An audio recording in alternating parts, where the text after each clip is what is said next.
Hello, ഈ ചട്ടിയൊക്കെ കണ്ടോ? ഇത് വീട്ടിൽ ഉപയോഗിക്കുന്ന ചട്ടിയൊക്കെയാണ് കേട്ടോ. ഇങ്ങനെ വെളിയിൽ പുറത്തായിട്ട് ഇങ്ങനെ അടുക്കി വെക്കും.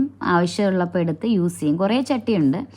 അപ്പോൾ ഇടയ്ക്കിടയ്ക്ക് ആവശ്യമുള്ളതൊക്കെ ഉപയോഗിക്കും. അപ്പോൾ ഇന്ന് ഇവിടെ ഉണ്ടാക്കിയ കറികളൊക്കെ ഞാൻ എന്തൊക്കെയാണ് കാണിച്ചു തരാം. അപ്പോൾ ഇത് കണ്ടില്ലേ, ഇതെന്താണെന്ന് നിങ്ങൾക്ക് പറയാൻ പറ്റുമോ? അത് ലാസ്റ്റ് ഞാൻ പറയാം എന്താണെന്ന്. പിന്നെ ഇത് നിങ്ങൾക്കറിയാമല്ലോ, പാവയ്ക്ക മെഴുക്ക് വരട്ടി, പിന്നെ മീൻകറിയാണ്.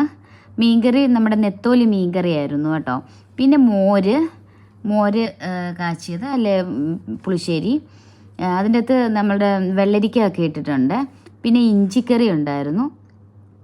ആ സൈഡിലിരിക്കുന്നതാണ് ഇഞ്ചിക്കറി. പിന്നെ ഇതെന്താണെന്നറിയുമോ?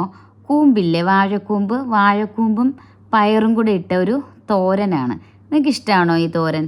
പിന്നെ ഇത് പാവയ്ക്കാട് ഒരു മെഴുക്ക് പുരട്ടിയാണ്.